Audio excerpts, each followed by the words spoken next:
d'avoir rejoint ce séminaire virtuel, ce webinaire, cette série de webinaires que nous organisons cet après-midi.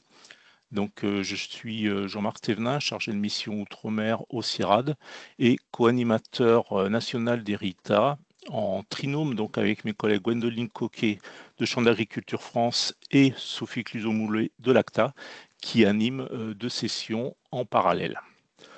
Donc, on va commencer, Viviane, s'il te plaît. Voilà, donc on va commencer par les consignes lors de ce webinaire. Donc, la séquence est enregistrée. Si vous ne souhaitez pas apparaître, vous pouvez déconnecter votre caméra. Pendant les présentations, merci de garder vos micros éteints. Vous pouvez poser vos questions dans le chat, la conversation, la petite bulle qui apparaît en haut dans l'onglet. La séance dure 50 minutes, donc 5 minutes de présentation d'Hérita, c'est ce que j'ai commencé à faire, 20 minutes de présentation par mes collègues qui se présenteront, suivi de 20 minutes d'échange au cours desquels je reprendrai certaines questions qui auront été notées dans le chat, et enfin 5 minutes de conclusion. Alors, j'ai déjà une main levée de Biosavane. Je vous écoute, Biosavane. C'est un problème technique. Mettez le micro. Oui.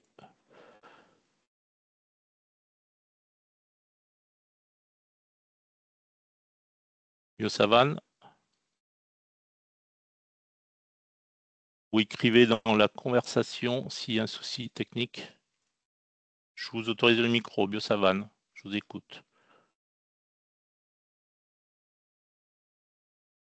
Bonjour, ok. Alors, désactiver le micro. Voilà, alors juste un petit rappel pour ceux qui ne connaissent pas l'Hérita. Donc, c'est un dispositif qui a été mis en place en 2011-2012 qui vise à mettre en réseau donc, tous les acteurs de la chaîne d'innovation agricole dans les territoires outre-mer. Hérita, il y a désormais 11 territoires ultramarins qui font partie de ces réseaux, donc les 5 DROM et les 3 territoires du Pacifique, les 3 PTOM. C'est un dispositif qui est maintenant soutenu par le ministère en charge de l'Agriculture et le ministère des Outre-mer. Voilà. Et il est donc co-animé, comme je l'ai dit, depuis 2 ans par Chambre d'Agriculture France, l'ACTA et le CIRAD. Donc, ces missions, les missions de cette animation nationale, c'est d'assurer une coordination, une mutualisation des outils, de capitaliser ce qui se fait dans les différents territoires, de faire le lien entre recherche, production, enseignement, voilà, pour répondre aux besoins qu'expriment les agriculteurs. Il s'agit réellement de répondre de façon bottom-up, c'est-à-dire les professionnels qui font remonter leurs besoins et l'Hérita qui y répondent. Et l'enjeu là de cette nouvelle phase d'Hérita, c'est de passer d'initiatives locales à une force collective ultramarine. Alors c'est quelque chose que nous avions commencé dans une précédente phase d'Hérita, mais que nous allons intensifier dans le cadre de ce nouveau programme. Viviane? Donc quelques productions majeures de ces 2 dernières années. Alors nous sommes en phase de finalisation de la conception d'une mallette Rita de l'animateur de réseau pour que les animateurs qui prennent leur poste aient toute une série de fiches pratiques, de conseils pour justement bien s'intégrer dans la dynamique. Il y a un guide méthodologique du transfert des innovations agricoles qui est en cours de finalisation aussi. Voilà. Et puis nous avons organisé, comme chaque année depuis 12 ans maintenant, un colloque lors de la semaine du Salon international de l'agriculture en février-mars de cette année, et les actes sont parus. Viviane. Quelques productions autres. Nous avons formalisé une cartographie des réseaux. Donc des réseaux territoriaux, là par exemple, c'est la cartographie des acteurs du RITA Mayotte. Et à droite, c'est une cartographie des réseaux complémentaires des RITA. Il faut savoir bien sûr qu'il y a d'autres réseaux qui travaillent en agriculture. Et on nous demande à juste titre de plus en plus de faire des liens avec ces réseaux. Viviane, ouais. Alors, je crois que je vais m'arrêter là. Sinon, pour vous dire par ailleurs on a encadré deux stagiaires qui ont lancé des chantiers structurants. Donc, la rédaction d'un guide méthodologique du transfert d'innovation et puis la création de parcours de ressources pédagogiques pour les établissements d'enseignement agricole et nous aurons le plaisir de vous présenter tout ça lors des journées RITA lors du Salon de l'Agriculture 2026. Voilà. À savoir aussi que nous avons déposé un projet donc d'animation nationale à financer sur un programme prioritaire transition et souveraineté pour lequel nous attendons une réponse, nous l'espérons, positive très prochainement et qui nous permettra de financer nos activités pour les 5 ans à venir. Voilà, j'arrête là. En grand merci quand même à nos partenaires, la DGOM, l'ODEADOM, le ministère en charge de l'agriculture et le réseau national agriculture et ruralité. Donc je passe la parole pour cette première présentation donc à Viviane Lecomte qui va présenter ses collègues et qui va donc nous parler de la cosmétopée ultramarine.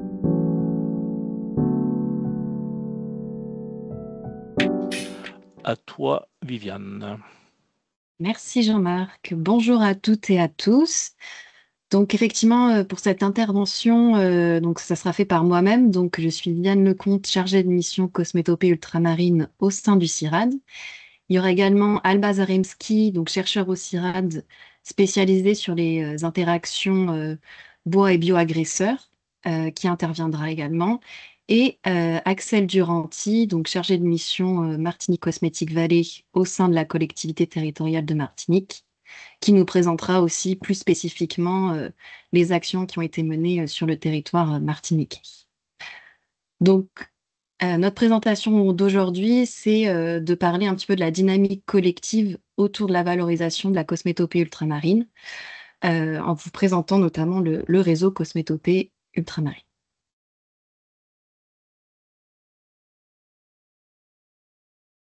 Donc tout d'abord, pour être sûr qu'on parle tous de la même chose, c'est de vous expliquer un petit peu qu'est-ce que la cosmétopée. Donc c'est un concept qui a été créé et déposé par Cosmétique Vallée et qui essaye de faire le parallèle avec la pharmacopée traditionnelle. Et donc en fait, il s'agit de l'inventaire des plantes et de leurs usages traditionnels destinés à des fins cosmétiques. Donc quand on parle d'usage cosmétique, il y a 5 usages qui sont recensés. C'est tout ce qui va permettre de protéger donc la peau, les cheveux, les ongles et les dents. Donc ça va être protégé notamment des rayons du soleil, protégé contre les moustiques ou protégé de la température. Ça va permettre également aussi de parfumer, d'entretenir, de nettoyer et d'embellir. Donc ça, ce sont les usages cosmétiques. Et donc la cosmétopée, il faut savoir que c'est un patrimoine à la fois naturel mais aussi culturel. Et donc il est important de recenser tous ces savoir-faire traditionnels liés aux plantes, de les étudier et de les conserver, car ça peut agir comme un levier de sauvegarde de la biodiversité, de sensibilisation des populations et de développement économique durable. Depuis quelques années, donc, il y a une initiative qui a été mise en place, c'est le réseau Cosmétopée ultramarine, biodiversité, arbres et autres plantes. Et donc, je vais vous présenter un petit peu sa genèse, sa constitution et les objectifs que le réseau Cosmétopée ultramarine essaye d'atteindre. Donc, à l'origine, le CIRAD a mené 2 projets de recherche sur le territoire guyanais à propos de 2 arbres parfumeurs guyanais. Donc, il s'agissait de l'arbre Aquilaria, au travers du projet Aquila Guyane, et de l'arbre Aniba roseadora, donc le bois de rose, au travers du projet Aniba rosa. Et donc, à la suite de ces deux projets de recherche, il s'est posé la question de diffuser et transférer les résultats obtenus auprès notamment des acteurs socio-économiques. Et donc, avec l'appui de Guyane Développement et Innovation, est venue l'idée d'organiser un colloque sur la cosmétopée et notamment sur ces deux arbres parfumeurs guyanais. Et finalement, il y a eu un tel entrain avec les autres territoires d'outre-mer que le colloque, l'ambition initiale s'est élargie et ça est devenu un colloque sur la cosmétopée des Outre-mer. Et donc, ce colloque a pu être organisé en Guyane en mars 2022 et il a permis de rassembler un peu plus de 200 participants qui venaient donc à la fois de Guyane, des autres territoires d'outre-mer français et aussi de l'étranger. Et donc, à la suite de ce colloque, il y a eu une prise de conscience finalement d'enjeux et de problématiques communes entre les Outre-mer français. Et il y a eu un besoin de créer un espace d'échange entre les acteurs présents, parce que finalement, voilà, il y a des besoins qui sont les mêmes, il y a des problématiques communes. Et donc, c'est essayer de réfléchir à comment est-ce qu'on peut les surmonter ensemble. Et donc, de ces échanges est né le réseau Cosmétopée Ultramarine. Son premier gros travail a été de s'atteler à la construction d'une feuille de route commune. Et donc, cette feuille de route, elle se partage en 4 grands axes. Le premier étant tout ce qui touche au protocole de Nagoya et aux démarches liées à l'accès et au partage des avantages. Le deuxième axe concerne plutôt tout ce qui est la structuration des filières cosmétiques. Le troisième axe concerne plutôt tout ce qui est la recherche de financement pour mener à bien les actions. Et le quatrième axe concerne plutôt la partie recherche, enseignement et innovation. Donc aujourd'hui, ce réseau, donc il est quand même relativement récent vu il est né en 2023. Il est piloté et animé par le CIRAD. Il rassemble un collectif d'acteurs assez divers, que ce soit à la fois des acteurs socio-économiques, avec notamment donc, des associations, des pôles de compétitivité, des clusters, des acteurs plutôt académiques, avec donc, des organismes de recherche, des universités. On a également des acteurs institutionnels, donc des collectivités territoriales, des régions, des préfectures, et donc des acteurs de la recherche, du développement et de l'innovation également. Donc ces différents acteurs proviennent de multiples territoires, donc de la Guyane, de Guadeloupe, de Martinique, de la Réunion, de Mayotte, de Polynésie française, de Nouvelle-Calédonie, de Wallis-et-Futuna et également de métropole. Et donc depuis 2023, le réseau est soutenu par le ministère des Outre-mer. Donc vous avez un petit aperçu, un petit panorama des acteurs qui sont présents aujourd'hui dans ce réseau. Alors, quels sont les objectifs de ce réseau? Le principal objectif, c'est vraiment de renforcer les synergies entre les territoires d'outre-mer et d'essayer de favoriser les échanges entre eux sur ces problématiques communes. Le deuxième objectif est quand même de pouvoir sensibiliser à la cosmétopée, donc expliquer qu'est-ce que c'est ce concept et utiliser ce concept comme un outil de valorisation et de préservation de la biodiversité ultramarine. Et le réseau cherche également à soutenir l'émergence et le développement de filières durables de valorisation des bioressources ultramarines en cosmétique via ces différentes actions. Il essaye aussi de favoriser la mobilisation de la recherche autour de ce sujet qu'est la cosmétopée et bien évidemment que le transfert des résultats se fasse auprès des acteurs socio-économiques. Il essaye de promouvoir également l'expertise et la dynamique ultramarine à l'échelle à la fois nationale et internationale. Et donc, comme un de ses axes de sa feuille de route, c'est de faciliter la compréhension du cadre juridique qui est établi par le protocole de Nagoya. Donc maintenant, après cette présentation du réseau Cosmétopée Ultramarine, on va parler un petit peu donc de la cosmétopée ultramarine et des filières cosmétiques qui existent dans les Outre-mer français.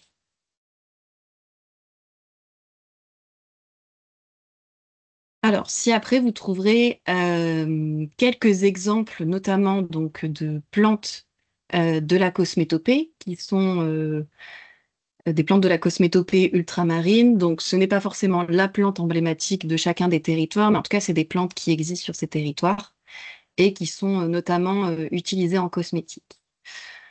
Donc, par exemple, voilà, on a le roucou, ce sont les graines qui sont utilisées notamment en macérat huileux pour tout ce qui est protection du soleil et des moustiques. On a la tumo, on a le wasai, le tamanou, par exemple. Donc, c'est l'huile de tamanou qui est plutôt utilisée pour la repousse des cheveux. On a également le niaouli, la coco, l'ilang-ilang, donc l'ilang-ilang qui est plutôt utilisé en parfumerie, ou le géranium rosa. Euh, Ce qui est donc indiqué dans les cercles, c'est donc à ce jour, c'est pas forcément exhaustif, c'est environ le nombre d'entreprises d'agrotransformation, de production de matières premières d'agrotransformation ou de formulation cosmétique. En sachant que voilà, sur certains territoires, cette cartographie des acteurs est en cours, donc les chiffres ne sont pas forcément finalisés et ce sont un petit peu des estimations. Et donc, en sachant que voilà, la filière cosmétique, on va dire qu'il y a trois grands principaux acteurs. Euh, on a à la fois donc les producteurs de matières premières qui vont fournir donc des plantes qui vont être utilisées. Ensuite, on a l'agrotransformateur qui va peut-être donc faire une première transformation de cette matière première en ingrédients. Donc, par exemple, qui va distiller d'huile essentielle et donc obtenir comme ingrédient donc l'huile essentielle, mais également de l'hydrolat. Et puis, on a ensuite le formulateur qui va venir donc euh, formuler son produit cosmétique à partir de plusieurs ingrédients et obtenir un produit final. On va dire dans les grandes lignes pour simplifier une filière cosmétique. En sachant que certains acteurs sont finalement à la fois producteurs de matières premières, agrotransformateurs et formulateurs, c'est-à-dire qu'ils vont réaliser toutes ces étapes-là euh, dans leur entreprise.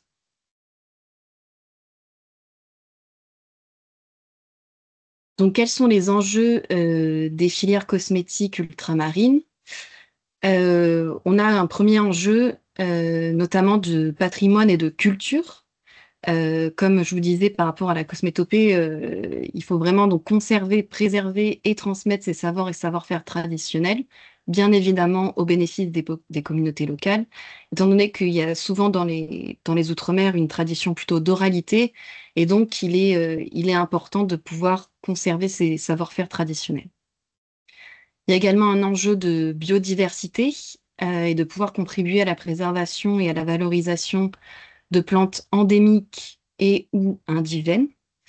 Euh, il y a un enjeu d'attractivité, de pouvoir participer à l'attractivité des territoires ultramarins, notamment par la création ou le développement de filières de produits à haute valeur ajoutée, notamment via la création d'emplois que cela pourrait générer. Un enjeu de compétitivité également, en sachant que euh, la production de plantes à destination des filières cosmétiques peut améliorer la compétitivité, notamment des exploitations agricoles de petite taille, en permettant une certaine diversification de l'exploitation, des associations culturelles, de l'agroforesterie et de l'agrotransformation. Il y a également donc un enjeu d'identité territoriale, c'est essayer de valoriser donc au travers des filières cosmétiques soit le Made in France, qui est quand même reconnu internationalement, ou bien des produits locaux à forte identité. Et donc, par exemple, un produit local qui représente vraiment son territoire, on a par exemple le monoï, qui est vraiment un produit qui est aujourd'hui internationalement reconnu comme provenant de Polynésie française. Et donc voilà, l'idée, ça serait également effectivement que ce genre d'exemple puisse être multiplié sur les autres territoires d'outre-mer. On a également un enjeu donc d'innovation, d'essayer d'accéder à des molécules bioactives originales et de valider donc les allégations liées à ces molécules par la recherche. Euh, Tout cela permettrait de répondre aujourd'hui à la demande croissante des consommateurs de produits plus naturel et plus durable. Donc cette tendance est apparue à la suite du Covid en 2020. Et donc c'est quand même une demande qui reste quand même relativement croissante et stable. Et enfin, on a donc un enjeu très important qui est donc le partage des avantages. Et pour cela, donc, il faut sensibiliser et appliquer le protocole de Nagoya qui, lui, donc, va réguler l'accès et le partage des avantages découlant de l'utilisation des ressources génétiques et des connaissances traditionnelles associées. Et donc, le principe du protocole de Nagoya est que souvent, donc, ces avantages doivent être au bénéfice des territoires d'où provient la ressource ou la connaissance traditionnelle associée.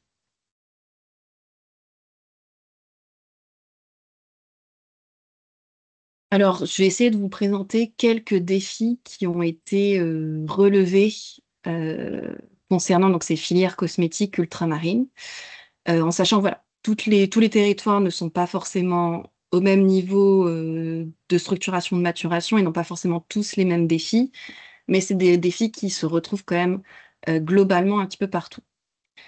Donc, on a des premiers défis qui touchent plutôt tout ce qui est matière première et approvisionnement.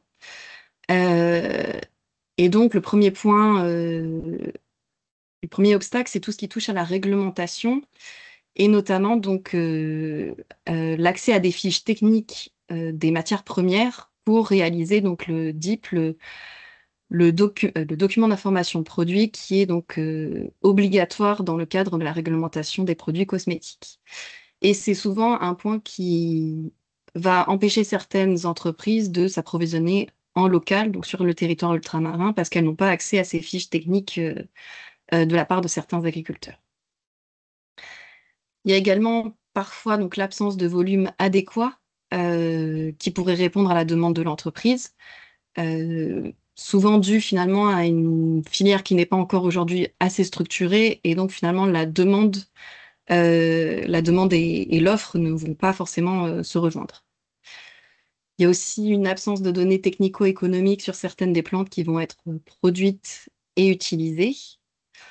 Et sur un certain nombre de territoires ultramarins, tout ce qui est contenant et packaging vont être forcément importés, étant donné qu'il n'y a pas d'offres disponibles sur place.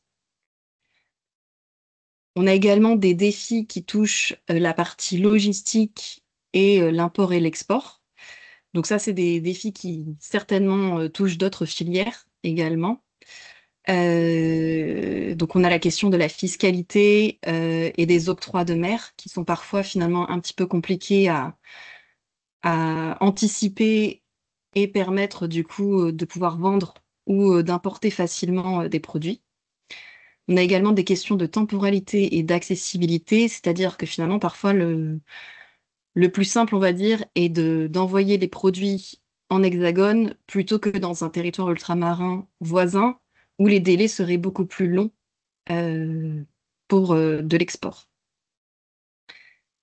Et on a également donc des défis en termes de trésorerie. Donc tout ce qui est export engendre un fort besoin de trésorerie pour pouvoir utiliser des porte-conteneurs. On a également donc des défis qui concernent plutôt la partie services et équipements. Euh, Étant donné que voilà, on a certaines machines qui vont être utilisées notamment pour la transformation des matières premières et des ingrédients. Et donc, on a souvent une problématique liée au dépannage qui est compliquée parce que finalement, bah, sur le territoire, il n'y a pas forcément de service, on va dire, après-vente disponible. Et donc, ça va engendrer des délais et des coûts supplémentaires pour pouvoir utiliser ces machines. Il y a également des paramètres précis à prendre en compte liés à une certaine température ou une hygrométrie spécifique. Et donc, tout cela peut engendrer des surcoûts pour les entreprises. Et on a aussi une grosse problématique liée à l'eau dans certains des territoires euh, où il va falloir ajouter certains filtres spécifiques sur les machines pour éviter, notamment par exemple dans les Antilles, tout ce qui est chlordécone. Le gros point noir de la filière, c'est tout ce qui est test de mise en marché, étant donné que voilà, pour les produits cosmétiques, la réglementation impose un certain nombre de tests obligatoires à réaliser. Et donc, sur la plupart des territoires ultramarins, il n'y a pas les laboratoires agréés et disponibles pour réaliser ces tests de mise en marché. Et donc, les produits vont devoir être envoyés en hexagone et ça va engendrer des délais supplémentaires et des surcoûts. Et donc, cette question de laboratoire qui ne réalise pas ces tests de mise en marché, c'est notamment parce qu'il faut certaines normes ISO pour pouvoir faire ces tests de mise en marché. Et enfin, le dernier défi, c'est tout ce qui touche les formations spécialisées. Euh, donc, on n'a pas forcément toujours toutes les formations supérieures qui existent, notamment les masters. On a plutôt des DUT ou des BTS. Et également, dans les lycées, il n'y a pas forcément des formations spécialisées précisément là-dessus. Je vais laisser la parole à Axel, qui pourra donc nous présenter des solutions qui ont été mises en œuvre en Martinique. Donc, bonjour à toutes et à tous. Donc, je suis Axel Duranty, chargée de mission Martinique Cosmétique Vallée au sein de la collectivité territoriale de Martinique. Donc, je vais vous présenter rapidement les solutions mises en œuvre avec l'appui du CIRAD de la DGOM et du réseau Cosmétopée Ultramarine. Donc, tout d'abord, diapo suivante, Viviane. Oui. Donc, tout d'abord, il est important de rappeler que la Martinique dispose d'un potentiel exceptionnel, donc à savoir une biodiversité riche et unique et aussi une longue tradition d'usage des plantes. Et en fait, c'est sur ces atouts que nous avons décidé de bâtir notre démarche autour de la cosmétopée. Donc, la dynamique martiniquaise s'inscrit dans un contexte de structuration de la filière cosmétique et elle s'appuie notamment sur la création de l'association Martinique Cosmétique Vallée en 2023 et la création du Centre territorial d'exploration de la biodiversité de Martinique, le CTBiome, inauguré en octobre 2024. Donc, le CTBiome est un centre de recherche fondamentale qui joue un rôle clé dans la mise en place de projets de recherche et de valorisation autour de la biodiversité de Martinique et de la cosmétopée. Donc, dès 2023, un premier sujet de recherche sur la cosmétopée martiniquaise a été lancé, avec pour objectif de documenter et de mieux comprendre les usages traditionnels de certaines plantes locales. Et depuis 2024, nous accueillons une doctorante qui travaille également sur la cosmétopée et sur les plantes tinctoriales de Martinique. Donc, en parallèle, nous avons initié la cartographie des acteurs de la cosmétopée sur le territoire. Et cette démarche vise à renforcer la collaboration entre les différents acteurs, les chercheurs, les entreprises, les associations et les institutions, afin de créer un réseau structuré autour de la thématique de la cosmétopée. Toujours dans cette logique de structuration, nous sommes actuellement en train de créer un jardin pilote de la cosmétopée et cet espace servira à la fois de plantothèque d'urgence pour préserver les plantes endémiques de Martinique et également d'outils pédagogiques afin de sensibiliser également le grand public à la richesse botanique et culturelle de la Martinique. Donc, diapo suivante. Donc, sur le volet de la sensibilisation, donc la première journée de la cosmétopée a été organisée en décembre 2024. Donc, cet événement a permis de faire découvrir cette nouvelle filière au grand public et aux professionnels à travers des conférences, des animations et également aussi grâce à la réalisation de la fresque de la cosmétopée. Suite à ce succès, une deuxième édition aura lieu le 6 novembre prochain avec un programme enrichi autour de la recherche, mais toujours axé sur la valorisation des savoirs traditionnels. Donc enfin, nous travaillons également sur la création d'outils pédagogiques et de kits de valorisation afin de mieux diffuser les connaissances issues de la recherche et de favoriser l'appropriation du concept de cosmétopée par le grand public.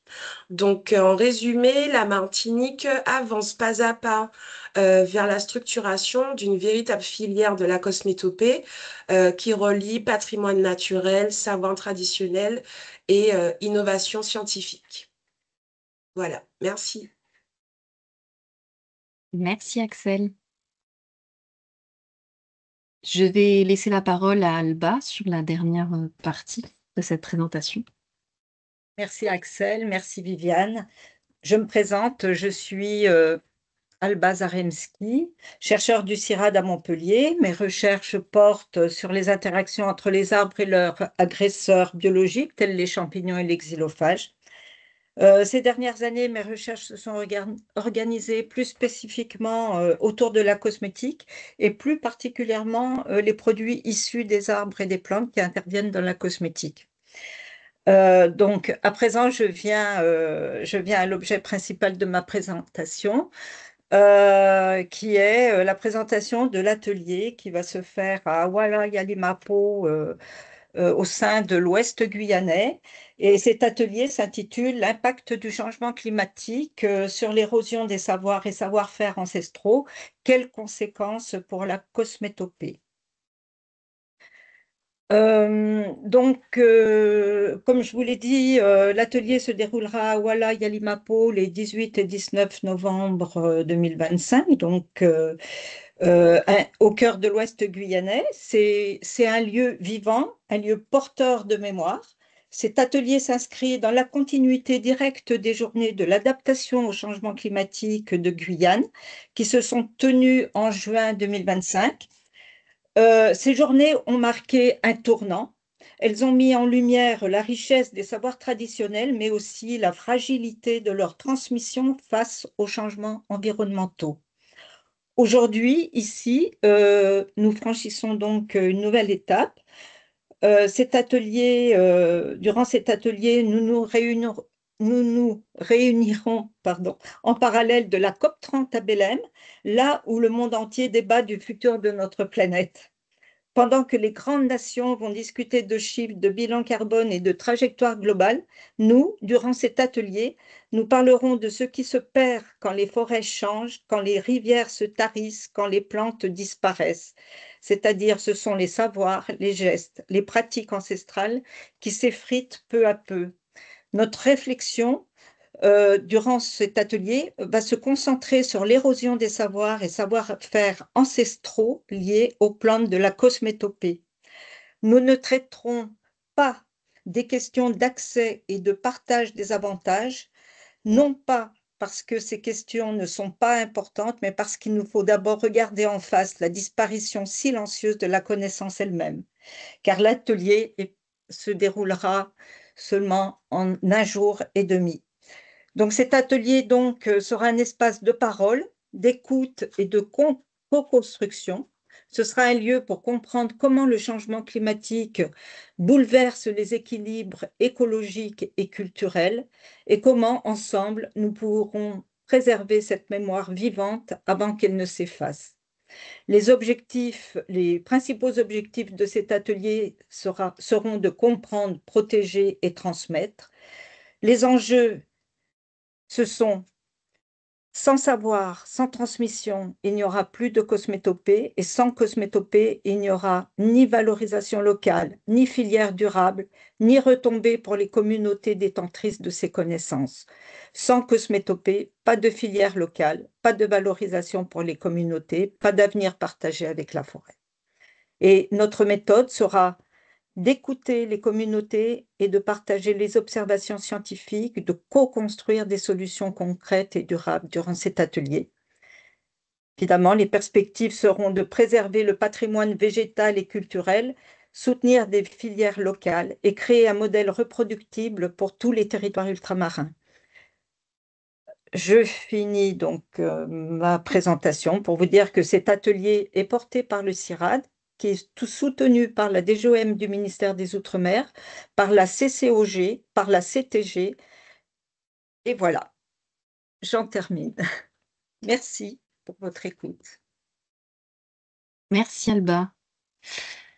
Et donc, dernière information, sur le diapo, vous trouverez le QR code qui vous renverra au site au site internet du réseau Cosmétopée Ultramarine, sur lequel vous pourrez trouver un certain nombre d'informations et les dernières actualités du réseau, notamment les actions, les bilans des actions qui sont menées. Merci. Merci Viviane, merci Axel, merci Alba. Alors, les présentations ont pris un petit peu plus de temps que prévu. On a néanmoins 10 minutes de discussion. Tu peux passer la diapo, s'il te plaît, Viviane. Merci. Et donc, dans le chat, Maïmouna Koanda de Mayotte a posé un certain nombre de questions. Donc, alors Maïmouna, je ne sais pas si je dois te donner le micro, si tu peux le prendre toute seule. Je vérifie. Allez, tac. Hop. Autoriser le micro. Vas-y Maïmouna, je te laisse te présenter et poser tes 2 ou 3 questions.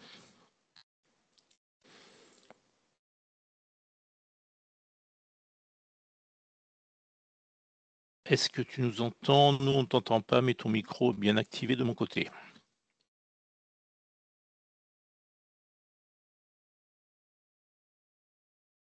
Non? Alors, Maïmouna Koanda est animatrice. Je pose les questions pour toi, Maïmouna. Donc, Maïmouna est animatrice transfert dans le cadre d'Erita à Mayotte. Elle est basée à l'EPN Coconi. Donc, Maïmouna se demandait quels étaient les acteurs qui sont impliqués dans le réseau, les acteurs mahorais, enfin, du territoire de Mayotte, qui sont impliqués dans le réseau. Très bien. Eh bien, bonjour Maïmouna. Donc au niveau de Mayotte, c'est le cluster cosmétique de Mayotte qui fait partie du réseau, dont le président est Kassim Fidali.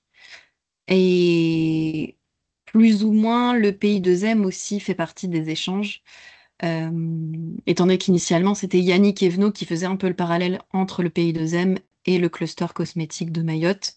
Mais suite à son départ du pays de Zem, voilà, on continue quand même d'échanger avec le pôle d'innovation intégrée de Mayotte, mais c'est surtout le cluster cosmétique de Mayotte qui fait vraiment partie du réseau. Pays de Zem Et qui est, Viviane, excuse-moi. donc le pôle d'innovation intégrée de Mayotte. Merci. Je t'ai coupé, tu voulais dire autre chose. Oui. Et donc alors le Mayotte ne nous a pas rejoint tout de suite dans le réseau, ça fait du coup un peu près d'un an que le territoire, donc au travers du cluster cosmétique de Mayotte, qu'il y a des échanges avec ce territoire. Ok, et donc Maïmouna se demandait aussi comment se faisait le transfert des connaissances. Tu as parlé d'un kit de valorisation. Qu'est-ce qu'il y a dedans? C'est des fiches techniques. Comment est-ce que ça se présente? Est-ce que c'est disponible sur le site peut-être? Ou c'est encore pas complètement finalisé? Alors ça, le kit de valorisation, c'est l'action qui est menée par la Martinique. Axel, je vais te laisser la parole. Oui, donc le kit de valorisation, en fait, ça va comprendre des fiches techniques sur certaines plantes d'intérêt. Et une fois qu'il sera finalisé, donc après, ce sera disponible dans les ressources téléchargeables sur le site du réseau Cosmétopée, c'est-à-dire un peu comme ce qu'on avait pu faire aussi l'année dernière avec le livrable sur la journée de la Cosmétopée, qui est après disponible en téléchargement sur le site du réseau. Donc, ce sont des fiches techniques de vulgarisation également qui présentent les usages traditionnels de certaines plantes. Voilà, globalement. Et c'est en cours de réalisation, il n'est pas encore finalisé. Ok, merci. Est-ce qu'il y a d'autres questions? Là, je n'en vois pas dans le chat, mais s'il y en a d'autres, on a le temps. Sinon, j'ai vu que Marc Sagne en Guyane était connecté. Marc, tu es là. Est-ce que tu veux rajouter quelques mots sur sur ces journées qui s'organisent à Ouala? Ou Alba a tout dit? En tout cas, Maïmouna a reposé une question. Ah. Ah bah oui, mais il faut que je donne le micro. Alors attends, c'est un peu compliqué cette histoire. Alors Maïmouna, oui, Viviane, tu peux t'occuper, relire la question de Maïmouna et puis parler Oui. pendant que j'actionne le micro de Marc éventuellement.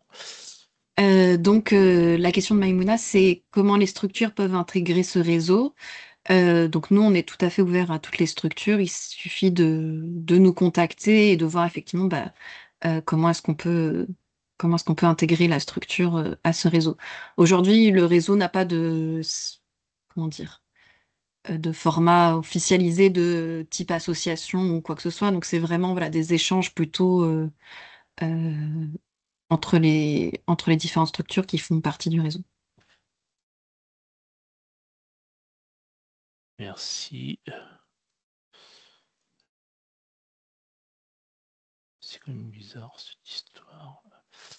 Marc, j'ai autorisé ton micro. Tu veux prendre la parole ou ton micro ne marche pas non plus?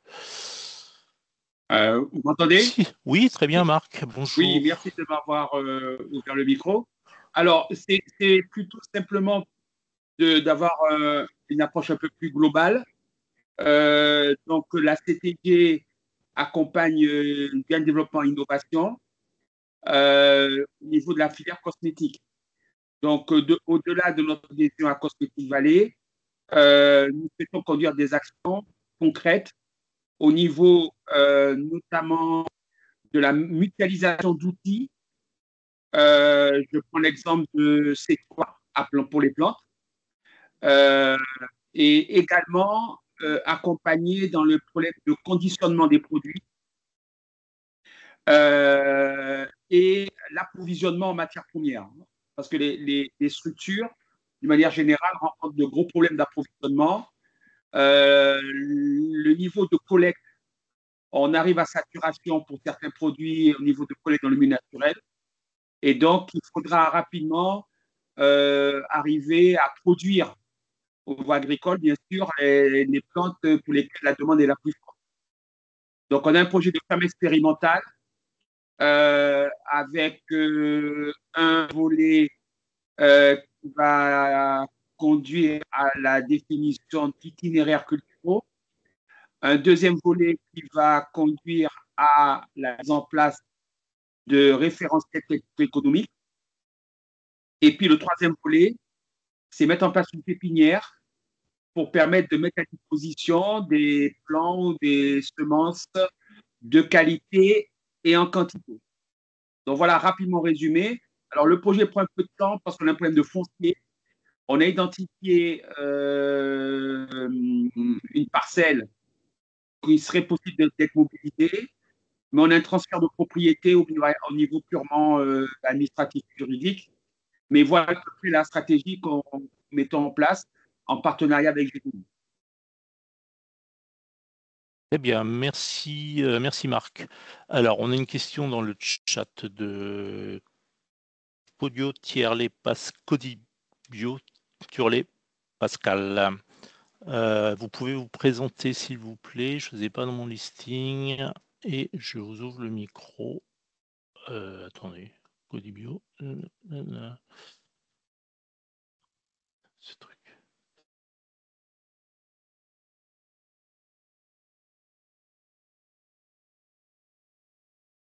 Hop, il est parti.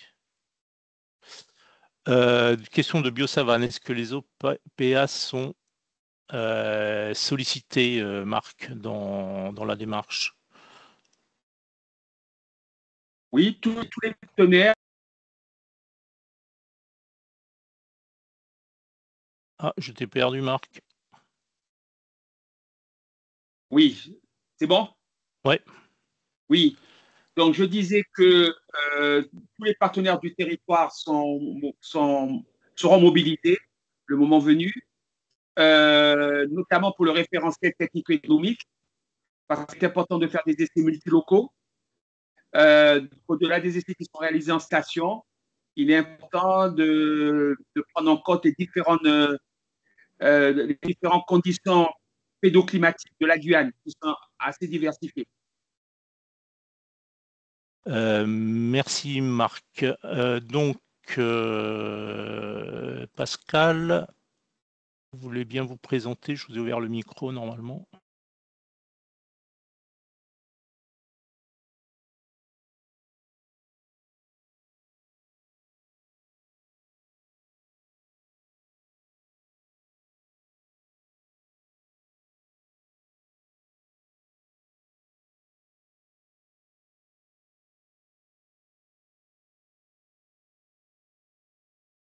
Il a précisé que le micro ne fonctionne pas. Donc, en tout cas, je peux répondre à la question. Donc, puisqu'il s'agissait d'une question, il y a combien de plantes recensées dans le livret? Donc, actuellement, nous avons sélectionné 5 à 10 plantes. Donc, ce n'est pas un recensement exhaustif, bien sûr. Donc, voilà, nous travaillons actuellement sur 5 à 10 plantes qui seront présentées dans le kit pédagogique. Et comment est-ce applicable pour les agriculteurs? Est-ce que ça rejoint un petit peu la réponse qu'a faite Marc en termes de pépinière et... Donc, justement, c'est tout l'intérêt de ce type de travail, en fait, de voir comment après on peut l'appliquer sur des productions et être mis en relation également avec des agriculteurs. Donc là, nous sommes vraiment, on va dire, un peu au début de ce prisme-là. Donc pour l'instant, j'ai pas forcément une réponse établie pour dire que c'est applicable de telle façon, mais on a commencé à engager des discussions, notamment sur aussi sur de la valorisation peut-être de biodéchets de certaines filières, etc. Donc c'est en cours. D'accord, merci. Alors malheureusement, on va être obligé d'arrêter cette discussion ici pour ne pas se mettre en retard par rapport aux webinaires qui suivent.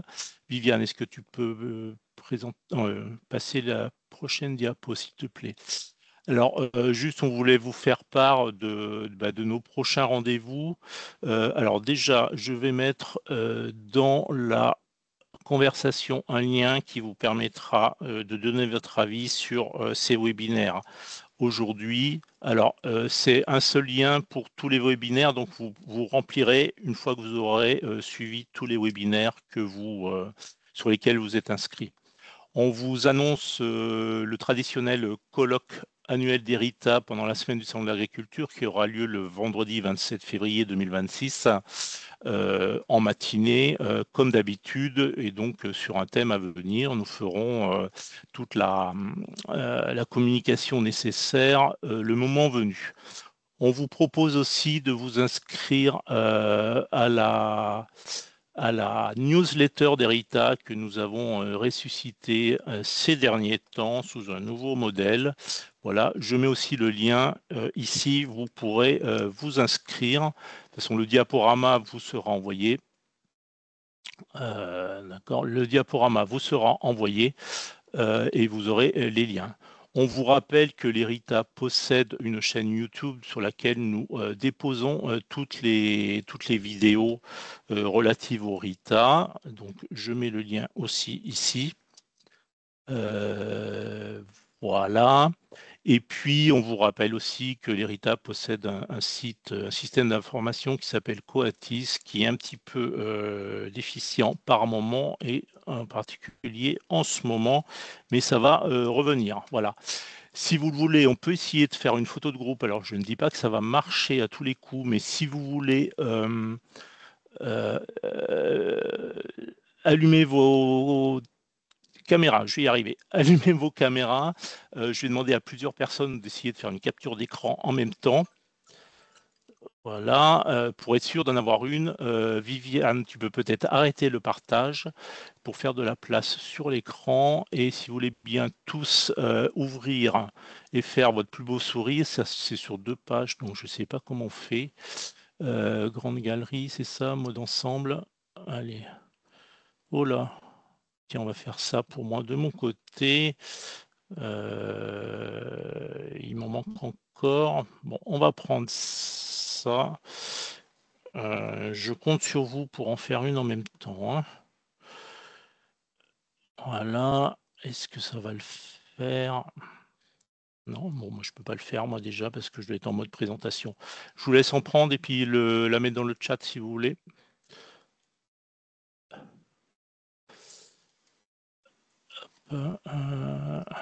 Si c'est bon. Ok, bah écoutez, il me reste à vous remercier beaucoup pour votre écoute, pour votre participation. Certains d'entre vous, je vais en retrouver certains d'ici 10 petites minutes pour le prochain webinaire. Pour ceux qui continuent sur d'autres, ils vont partir à la connaissance et la rencontre de Gwendoline ou de Sophie en parallèle. Merci beaucoup et à très bientôt. Au revoir.